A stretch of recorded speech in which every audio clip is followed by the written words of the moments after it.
আসসালামু আলাইকুম ওয়া রাহমাতুল্লাহি ওয়া বারাকাতুহু। সুপ্রিয় শিক্ষার্থী বন্ধুরা, আজকের ক্লাস আমরা অষ্টম শ্রেণীর গণিতের ষষ্ঠ অধ্যায় অবস্থান মানচিত্রে স্থানাঙ্ক জ্যামিতি এই অধ্যায় থেকে বার্ষিক পরীক্ষায় যে এমসিকিউ আসতে পারে সেই এমসিকিউ কয়েকটা সাজেশন আমরা এখানে আলোচনা করব ইনশাআল্লাহ। সকলের প্রতি রিকোয়েস্ট আমাদের চ্যানেল সাবস্ক্রাইব করে রাখার জন্য এবং ক্লাসটি বন্ধুদের সাথে শেয়ার করে দেওয়ার জন্য। এখানে আমরা কতগুলো বহু নির্বাচনী প্রশ্ন দেখব। তোমরা জানো যে তোমাদের বার্ষিক পরীক্ষায় 15টি এমসিকিউ থাকবে, 15টি, এবং 10টি থাকবে হচ্ছে এক কথায় প্রকাশ। টোটাল থাকবে 25টায় 25 মার্ক থাকবে। কিন্তু তো এখানে সরাসরি 15টি থাকবে হচ্ছে এমসিকিউ। সেই এমসিকিউ টাইপের প্রশ্নই আমরা এখন দেখব। আর এমসিকিউ টাইপ যেটা সেটাই মূলত এক কথায় উত্তর। তো এখানে একটা পড়লে আরেকটার কিন্তু প্রস্তুতি হয়ে যায়। তো এক নম্বর যে প্রশ্ন, ছক কাগজে আনুভূমিকভাবে স্থাপিত সংখ্যারেখাটি কি, বা সংখ্যারেখাটি হলো এক্স অক্ষ। পরীক্ষা দেখো, এখানে এটা এমসিকিউতে এসেছে, আমি দিয়েছি, কিন্তু এটা আবার এক কথায় প্রকাশও আসতে পারে। যেমন এখানে আসতে পারে যে ছক কাগজে আনুভূমিকভাবে স্থাপিত সংখ্যারেখাটিকে কি বলা হয়, তাহলে তুমি বলবো এক কথায় উত্তর এক্স অক্ষ। এইভাবে কিন্তু পরীক্ষা আসতে পারে। 2 নাম্বার, ছক কাগজে উলম্বভাবে স্থাপিত সংখ্যারেখাটি হলো ওয়াই অক্ষ, এরকম আসতে পারে। ঠিক আছে, এইভাবে কিন্তু যেমন এমসিকিউতে এসেছে এইভাবে কিন্তু ঠিক এসেও আসতে পারে, এক কথায় উত্তরও আসতে পারে। এক্স অক্ষ ও ওয়াই অক্ষের ছেদ বিন্দুকে কি বলা হয়? দেখছো, মূল বিন্দু বলা হয়। এক কথায় উত্তরও কিন্তু আসতে পারে। তো এটা মুখস্থ টাইপের করবা। তারপরে 4 নম্বর, কোন বিন্দুর স্থানাঙ্কের প্রথম অংশটিকে কি বলা হয়? প্রথম অংশটিকে ভুজ বলা হয়। এখানে দেখো 5 নম্বর, এত বিন্দু একটি বিন্দুর স্থানাঙ্ক হলে বিন্দুটির ভুজ কত? ভুজ হবে প্রথম যেটা আছে, কত আছে? প্রথমে আছে 2, তাহলে প্রথম হবে 2। আর দ্বিতীয় যে অংশটা এটাকে বলা হয় কোটি। ঠিক আছে, এরপর দেখো 6 নম্বর, এত বিন্দুর কোটি কত হবে? তাহলে দ্বিতীয় অবস্থানে যেটা থাকবে সেটা হবে কোটি, তার মানে এখানে কোটি হচ্ছে 4। তারপর 7 নম্বর প্রশ্ন, স্থানাঙ্কের মাধ্যমে বিন্দুর অবস্থান প্রকাশের পদ্ধতি প্রবর্তন করেন কে? প্রবর্তন করে হচ্ছে রেনে দেকার্তে। 8 নম্বর, XY সমতলকে কয়টি ভাগে ভাগ করা যায়? 4টা ভাগে ভাগ করা যায়। মনে আছে, এই যে 4টা ভাগ আছে, প্রথম মানে চতুর্ভাগ, দ্বিতীয় চতুর্ভাগ, তৃতীয় চতুর্ভাগ, চতুর্থ চতুর্ভাগ, এরকম 4টা আর কি। 9 নম্বর, এত বিন্দু কোন চতুর্ভাগে অবস্থিত? দেখো এখানে যেহেতু এই বিন্দুটা, তা এক্স অক্ষ কি ধনাত্মক, তার মানে এক্স এর মান ধনাত্মক মানে পজিটিভ দিকে যাবে, ওয়াই এর মান নেগেটিভ তার নিচের দিকে যাবে। তার মানে এই যে এটা কি, এটা চতুর্থ চতুর্ভাগ। এটা তাহলে এটা হবে চতুর্থ চতুর্ভাগে অবস্থিত। তারপর 10 নম্বর, এই বিন্দুটা চতুর্ভাগে অবস্থিত। কোন চতুর্ভাগে অবস্থিত হবে? যেহেতু ওয়াই এর মান নেগেটিভ তাহলে বাম দিকে যাবে এক্স এর মান, আবার ওয়াই এর মান নেগেটিভ তাহলে নিচের দিকে যাবে। এটা হচ্ছে তৃতীয় চতুর্ভাগ, তার মানে এটা তৃতীয় চতুর্ভাগে অবস্থিত। 11 নম্বর, দ্বিতীয় চতুর্ভাগে কোটি ওয়াই এর মান কেমন হবে? দেখো দ্বিতীয় চতুর্ভাগ আছে এটা, এখানে ওয়াই এর মান উপরের দিকে, তো ওয়াই এর মান অবশ্যই ধনাত্মকই হবে, ঋণাত্মক হবে না। তারপরে 12 নম্বর, দুইটি বিন্দুর দূরত্ব নির্ণয়ে কোন সূত্র ব্যবহৃত হয়? কার সূত্র ব্যবহার করা হয়? পিথাগোরাসের সূত্র ব্যবহার করা হয়। 13 নম্বর, দুইটা বিন্দু দেওয়া আছে, বিন্দুর মধ্যবর্তী দূরত্ব কত হবে? দেখো মধ্যবর্তী দূরত্ব নির্ণয়ের যে সূত্র, রুট দিয়ে x2 - x1 তার হোল স্কয়ার, পরে y2 - y1 এর হোল স্কয়ার, এইভাবে বের করতে হবে। তাহলে এখানে যদি আমরা একটু খেয়াল করি, এখানে দেখো x2 কত আছে? x2 মানে 1 - 1 এর হোল স্কয়ার যোগ y2 হচ্ছে 0, y1 হচ্ছে 2, তার মানে 0 - 2 মানে -2 এর হোল স্কয়ার। এই 1 - 1 মানে তো 0 স্কয়ার করলে 0ই হবে। এখন -2 কে স্কয়ার করলে কত হয়? -2 কে স্কয়ার করলে 4 হয়, তাকে রুট করলে আবার 2 হয়, তাই না? তাহলে 2 হবে অ্যান্সার। তাহলে এটার অ্যান্সার হবে 2, ক নাম্বার। ওকে, আশা করি আমরা এটাও বুঝতে পেরেছি। এই ধরনের প্রশ্ন কিন্তু তোমাদের পরীক্ষায় আসবে। এটা এই ধরনের প্রশ্ন কিন্তু তোমাদের প্র্যাকটিস করে রাখতে হবে। 14 নম্বর, মূল বিন্দু এবং এত বিন্দুদের মধ্যবর্তী দূরত্ব কত? দেখো মূল বিন্দু আছে 0 0 হয়, হ্যাঁ, এখান থেকে 4, 0 এতর মধ্যবর্তী দূরত্ব কত হবে? এই যে দূরত্ব তো বের করা আছে এইভাবে, 0 - 4 এর হোল স্কয়ার, তাই না? অথবা 4 - 0 এর হোল স্কয়ার মানে 4 স্কয়ার প্লাস 0 - 0, তার মানে 4 স্কয়ার আর কি। তো 4 কে যদি রুট করি, হ্যাঁ, মানে 4 স্কয়ার কে যদি রুট করে তাহলে কত থাকে? 4 থাকে শুধু, তার মানে এটার একক হবে 4 দূরত্ব হবে আর কি। এরপরে 15 নম্বর দেখো, দুইটা বিন্দুদের ভুজের পরিবর্তন কত হবে। এখানে দুইটা বিন্দু দেওয়া আছে, ঠিক আছে, মানে ভুজের মধ্যে পার্থক্য, ভুজের পার্থক্য কত হবে দেখো। এখানে যদি আমরা একটু খেয়াল করি ভুজের পার্থক্য কত হবে, এখানে -1 -3 মানে ভুজের পার্থক্য আর কি। প্রথমটা ভুজ আছে -1, তারপর দ্বিতীয়টা আছে কত বলতো -3, তাহলে পার্থক্য কত হবে? -1 -7 +3, তার মানে কত হয়ে যাবে? 2, মানে 2, পার্থক্য হবে 2, এই যেটা। 16 নাম্বার, দুটি বিন্দুর ভুজদ্বয়ের পার্থক্য 4 এবং কোটিদ্বয়ের পার্থক্য 6 হলে বিন্দুদ্বয়ের দূরত্ব কত হবে। দেখো দূরত্ব কত হবে, এটাকে দূরত্ব বের করতে হলে রুট করে এই যে ভুজদ্বয়ের পার্থক্য যেটা আছে 4, তাহলে 4 এর স্কয়ার যোগ এখানে কত আছে দেখো 6 এর স্কয়ার করতে হবে, তাহলে এখানে কত আসে দেখো, এখানে আসে 16 যোগ 36। এখন 16 যোগ 36 কত আসে দেখো, রুট ওভার এই 6 তার 52, তাই না, 52, তার মানে এটা হবে 52 যেটা। 17 নম্বর, x অক্ষের উপর অবস্থিত দুইটি বিন্দুর স্থানাঙ্ক x1 0 এবং x2 0 হলে মধ্যবিন্দুর স্থানাঙ্ক কত হবে। মধ্যবিন্দুর স্থানাঙ্ক বের করার জন্য কি যেটা করতে হয়, ভুজগুলোকে প্রথমে দুইটা ভুজ আছে সেগুলোকে যোগ করে 2 দিয়ে ভাগ, কমা কোটি যে দুইটা আছে, কোটি আছে দুইটাই 0, 0 যোগ 0 ভাগ 2, তার মানে এটাই হবে। তার মানে x1 প্লাস x2, এটা কোনটা নাম্বার হয়, এই যে খ নাম্বার, x1 প্লাস x2/2 কমা হচ্ছে 0।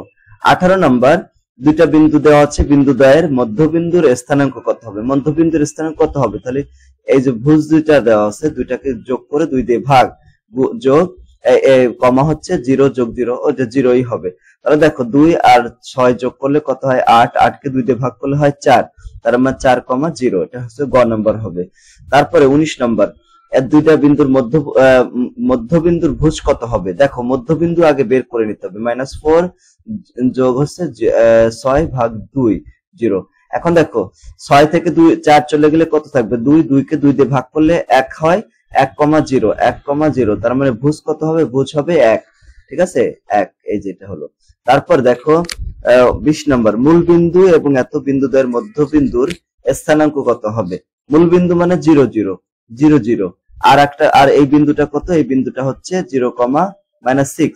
এখন এটা 0 যোগ 0 ভাগ 2 আর 0 -6 ভাগ হচ্ছে 2, তাহলে দেখো এখানে 0 আসতেছে আর এখানে -3 আসতেছে, তাহলে স্থানাঙ্ক হবে এটা 0, -3, এটা আছে ক নম্বরে অ্যান্সার। ওকে, তাহলে বুঝতে পারলাম। এরপরে দেখো 21 নম্বর, 21 নম্বরে বলছে যে এই দুইটা বিন্দু দেওয়া আছে, বিন্দুতে মধ্যবিন্দুর স্থানাঙ্ক কত হবে। তো মধ্যবিন্দুর স্থানাঙ্ক হচ্ছে -2 প্লাস হচ্ছে 1 ভাগ হচ্ছে 2, কমা -3 প্লাস হচ্ছে 5 ভাগ হচ্ছে 2। এখন দেখো উপরে আছে -1 আসে -1/2, হাফ আর কি, ঠিক আছে, আর এখানে কত আসে, উপরে আছে 2 নিচে 2, মানে এটা আছে 1, তাহলে এটা হবে গ নাম্বার অ্যান্সার, -1/2 তারপরে কমা হচ্ছে 1। তারপরে 22 নম্বর, বিন্দুদ্বয়ের মধ্যবিন্দুর ভুজ কত হবে। তাহলে মধ্যবিন্দু প্রথম বের করতে হবে, -4 যোগ 4/2, কিভাবে করলাম দেখো, এই ভুজ আর এই ভুজ যোগ করতে হবে, তাকে 2 দিয়ে ভাগ, তারপর 4 যোগ 6 ভাগ 2, তাহলে কত আসে, এখানে 4 থেকে 2 চলে গেল, 2 থাকলো 2 ভাগ 2 মানে 1, আর এখানে কত আসে 10 ভাগ 2, তার মানে 5, ঠিক আছে, তাহলে 1,5, তাহলে এখানে ভুজ কত হবে, ভুজটা হচ্ছে প্রথম যেটা সেটা, তার মানে এটা হচ্ছে 1 নম্বর, মানে ঘ নম্বর আর কি। 23 নম্বর, সমভূমির সাপেক্ষে ক্রমশ উঁচু বা নিচু হওয়া বিষয়টি কি, বিষয়টিকে কি বলা হয়, এটাকে আনত বলা হয় বা ঢাল বলা হয়, ঠিক আছে, এই যেটা ঢাল। তারপরে 24 নম্বর, আনুভূমিক দূরত্বের সাথে উলম্ব দূরত্বের অনুপাতকে কি বলা হয়, এটাকে আনত বলা হয়, এটাকে বলা হয় আনত। ওকে, তারপর দেখো এখানে 25 নম্বর, একটি সিঁড়ির উপরের প্রান্তের উলম্ব দূরত্ব হচ্ছে 3 একক এবং নিচের প্রান্তের আনুভূমিক দূরত্ব 4 একক, সিঁড়ির ঢাল কত হবে। ঢাল হবে এই যে উলম্ব যে দূরত্বটা সেটা এবং আনুভূমিক যে দূরত্বটা সেটার অনুপাত, মানে 3/4, মানে এটা হবে খ নাম্বার অ্যান্সার। 26 নম্বর, দুইটি বিন্দুর কোটিদ্বয়ের অন্তর হচ্ছে -8 এবং ভুজদ্বয়ের অন্তর হচ্ছে 4 হলে সরলরেখার ঢাল কত হবে। সরলরেখা বলছে যে কোটিদ্বয়ের অন্তর, দেখো আমরা সরলরেখার ঢাল সমান কি জানি, y2 - y1 ভাগ হচ্ছে x2 - x1। এখন উপরে হচ্ছে কোটিদ্বয়ের পার্থক্য কত, -8, আর নিচে আছে ভুজদ্বয়ের পার্থক্য, তাহলে -2 আসে এখানে, এটা হবে গ নম্বর অ্যান্সার। তারপরে 27 নম্বর, মূল বিন্দু এবং এত বিন্দু দ্বয় দ্বারা গঠিত সরলরেখার ঢাল কত হবে? মূল বিন্দু তো 0 0, হ্যাঁ এখানে দেখো 0, 0 এবং 2, 3, তাহলে এখানে পার্থক্য কত হবে? 2 - 3, মানে উপরে আছে y2 - y1, তার মানে 3 - 0 ভাগ আছে x2 - x1, মানে এটা হবে 3/2, মানে খ নম্বর এটা आंसर হবে। 28 নম্বর, দুটা বিন্দু আছে, বিন্দুগামী সরলরেখার ঢাল কত হবে? ঢাল হবে y2 মানে 4 মাইনাস হচ্ছে 5, y2 - y1 ভাগ হচ্ছে x2 - x1, মাইনাস প্লাস হয়ে যাবে। এখন তাহলে উপরে কত আসে বলো তো? -9 ভাগ আছে 3, কাটাকাটি করলে কত হয়? -3 আসে, এটা आंसर, এটা হবে -3, ক নাম্বার। তারপরে 29, নিচের কোনটির ঢাল নির্ণয়ের সূত্র? ঢাল নির্ণয়ের সূত্র হচ্ছে প্রথমে উলম্ব দূরত্ব ভাগ আছে আনুভূমিক দূরত্ব, এটাও ঠিক আছে। কোটিদ্বয়ের অন্তর ভাগ আছে ভুজদ্বয়ের উত্তর, এটাও ঠিক আছে, এটা হবে খ এবং আচ্ছা এটা কিন্তু এটাও হয়, এখানে দেখো y2 - y1 versus x2 - x1 হয়, কিন্তু সবচেয়ে বেশি আছে দুইটা আর কি, তাহলে খ এবং গ, এটা তিনটাই आंसर হয়, ঠিক আছে। তারপর দেখো 30 নম্বর, ঢালকে কোন অক্ষের সাপেক্ষে আনত বিবেচনা করা হয়?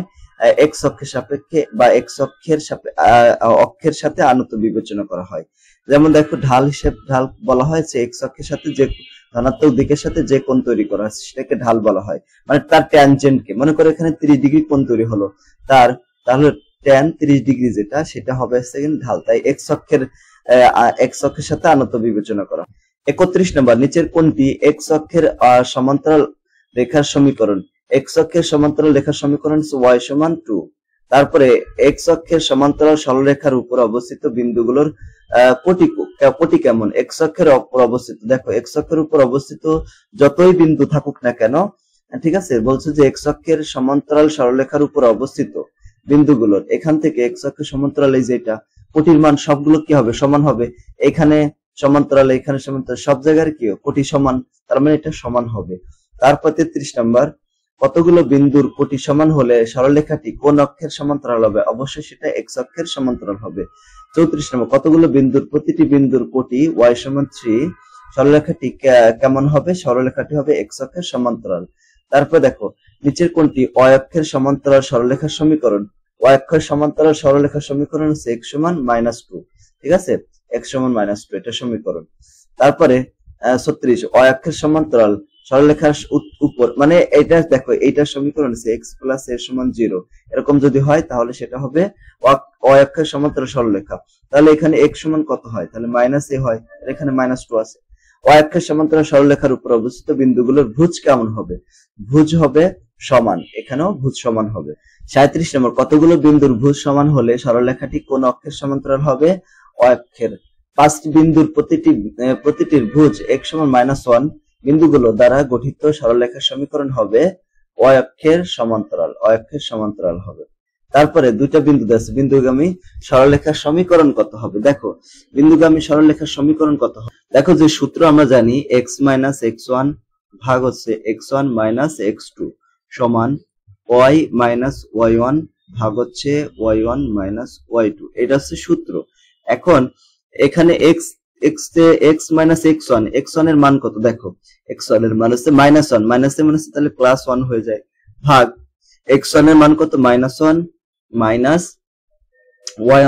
x2 এর মান কত? 3, তাহলে -3 হবে, সমান একইভাবে y - y1, এখানে দেখো y1 এর মান হচ্ছে 4, তাহলে এখানে হবে কত? 4 ভাগ হচ্ছে y1 মানে 4 মাইনাস y2 এর মান কত? দেখো y2 এর মান হচ্ছে 1, তাহলে -1 দিয়ে দিলাম। ওকে, এইবার দেখো x + 1 ভাগ কত হবে? -4 সমান কত হচ্ছে? y - 4 ভাগ হচ্ছে কত? 3। এখন এটাকে আমাদের করতে হবে, আর গুণ, এই 3 এর সাথে এটা গুণ, তাহলে 3x + 3 সমান -4y 16, তাহলে এখানে কত হয়? 3x + 4y + 3 - 16 সমান কত হয়? 0। এখন এখান থেকে দেখো 3x + 4y 16 থেকে 3 চলে গেলে কত থাকে? 16 থেকে 3 চলে গেলে থাকে হচ্ছে 13 সমান 0 হয়। তাহলে এটার অ্যান্সার হবে ঘ নাম্বার, তাই না? একইভাবে একটি সরলরেখার ঢাল যদি এত হয়, বিন্দুগামী হলে সরলরেখার ঢাল কত হবে, মানে সমীকরণ কত হবে? দেখো সূত্র হচ্ছে y মাইনাস y1 সমান হচ্ছে m into x minus x1। এটা হচ্ছে সূত্র আর কি। y মাইনাস y1, ঠিক আছে, সমান m ইন্টু মাইনাস 2, ঠিক আছে, x মাইনাস x1, x1 এর মান হচ্ছে 1, ঠিক আছে। তাহলে এখানে কত হয়? y, ঠিক আছে, y মাইনাস y1। ওকে, এখানে একটু দেখাই, y মাইনাস y1 সমান হচ্ছে m into x minus x1, এটা হচ্ছে সূত্র। এখন দেখো y মাইনাস y1 এর মান কত? এখানে y1 এর মান হচ্ছে 4, তাহলে এখানে 4 দিই, সমান m এর মান কত? দেখো m এর মান মানে ঢাল মাইনাস 2, তাহলে minus 2 into x minus x1, x1 এর মান কত? 1, তাহলে এটা হবে 1। এখন y মাইনাস 4 সমান মাইনাস 2x প্লাস 2, ঠিক আছে। এখন এই 2x টাকে এই পাশে নিয়ে আসলাম, 2x plus y minus 4 minus 2 সমান কত? 0। তাহলে এখানে কত থাকে দেখো? 2x প্লাস y মাইনাস 6 সমান 0। এটা হচ্ছে সরলরেখার সমীকরণ হলো এই যে লাস্টেরটা। তো এই অধ্যায়ের জন্য আমরা 40টা এমসিকিউ দেখবো। তোমরা এই 40টা এমসিকিউ যদি ভালো করে একদম মানে প্রথম থেকে লাস্ট পর্যন্ত ব্যাখ্যা সহকারে যদি পড়ো, ইনশাআল্লাহ এখান থেকে 100% তুমি কমন পাবা ইনশাআল্লাহ। তো আজকের ক্লাসটা এই পর্যন্ত। পরবর্তী ক্লাসে আমরা এক কথায় উত্তর দেখবো, যে এই এক কথায় উত্তরগুলো পরবর্তী ক্লাসে ইনশাআল্লাহ আমরা দেখবো। তো আজকের ক্লাসটা এই পর্যন্ত। পাশাপাশি আমাদের সকল বিষয়ের উপরে এরকম সাজেশন এবং যদি নমুনা প্রশ্ন এবং উত্তর দেখতে চাও, তাহলে আমাদের চ্যানেলটি সাবস্ক্রাইব করে রাখতে হবে এবং নিয়মিত আমাদের ভিডিওগুলো পর্যবেক্ষণ করতে হবে। পাশাপাশি ক্লাসগুলো বন্ধুদের সাথে শেয়ার করে দিতে হবে। সকলকে ধন্যবাদ। আসসালামু আলাইকুম ওয়া রাহমাতুল্লাহি ওয়া বারাকাতুহু।